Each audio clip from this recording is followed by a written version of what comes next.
Ecclesiasticus chapter 42, 9 through 11. The father waketh for the daughter, when no man knoweth, and the care for her taketh away sleep. When she is young, lest she pass away the flower of her age, and being married, lest she should be hated. In her virginity, lest she should be defiled and gotten with child in her father's house, and having an husband, lest she should misbehave herself, and when she is married, lest she should be barren. Keep a sure watch over a shameless daughter, lest she make thee a laughingstock to thine enemies, and a byword in the city, and a reproach among the people, and make thee ashamed before the multitude. Okay, so there were a lot of things mentioned in this scripture right here, Ecclesiasticus 42, verses 9 through 11. Now, you want your daughter to not make you a laughingstock based on her lewd behavior. And, it's no secret or surprise for a young girl to be found pregnant in her parents' house. Well, it's kind of commonplace today, but it's not an honor to be found pregnant and you're still living at home. That's a disgrace, and the scriptures are telling you that. It's also hard, a thought for a father that he wants her daughter to be able to be fruitful. So he wouldn't want her to get married and then not be able to have children. This is a thought for moms and dads. Also, the way that she carries herself. You want her to be discreet and chaste and not make you ashamed. You don't want people speaking ill of your daughter in the cities and things like that. You don't want her to have a bad name, as far as how she deals with people. It could be something as simple as just she's very brash with her speech. She just has a foul mouth. And it could be as far as she's, what's the word? Oh my goodness, I can't even think of the word. When she has sex with a lot of people, I can't think of what that word is right now. But it's still a disgrace. When she's promiscuous, that's what I wanted to say, promiscuous. So all these things are thoughts of a father because he wants his daughter to be cherished and not disgraced. And also when she disgraces herself, it brings shame to that house, to his house. And it's spelled out in the scriptures. I know you guys maybe haven't, you probably knew it. It was probably already within your spirit to know the truth of this. But now I'm actually reading it coming out of the book, coming out of the Bible.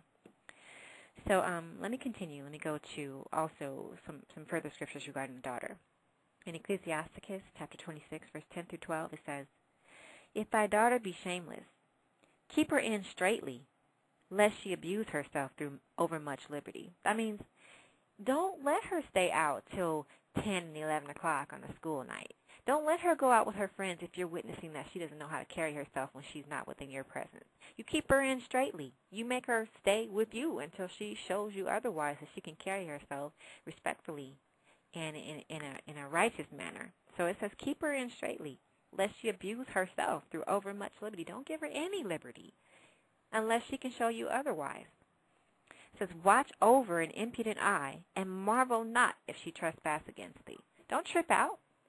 Just keep your head about you, ladies, and keep your head in the scriptures. Don't let this child cause you to lose your head. Just pay attention to what the Most High is saying and do accordingly.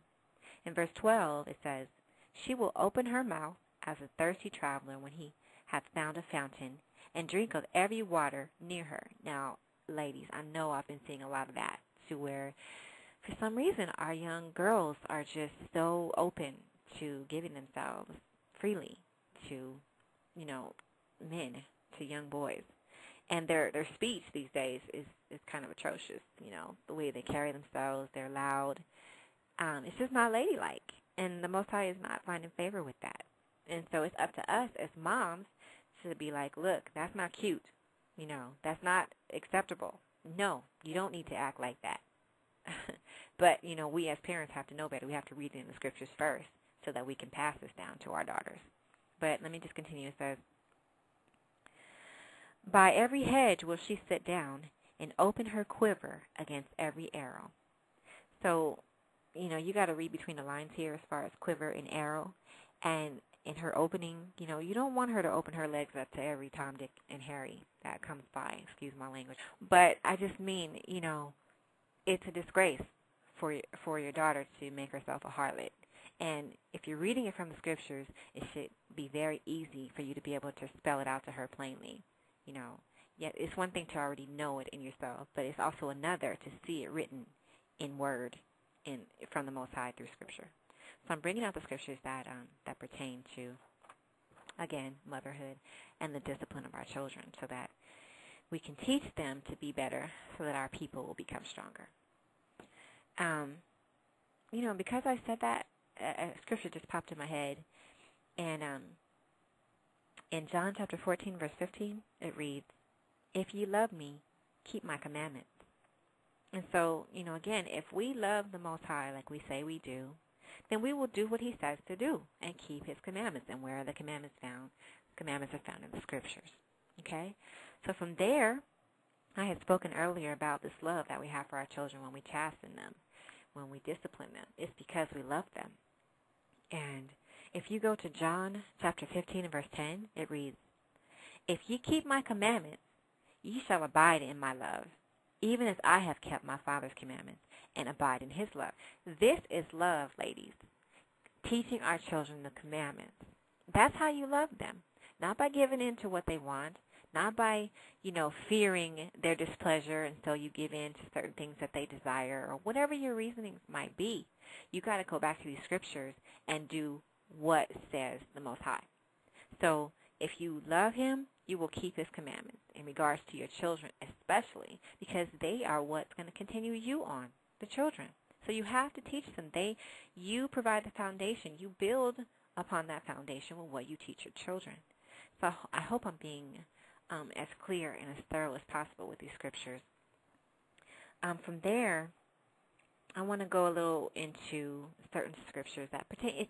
The scripture will say or relate to son.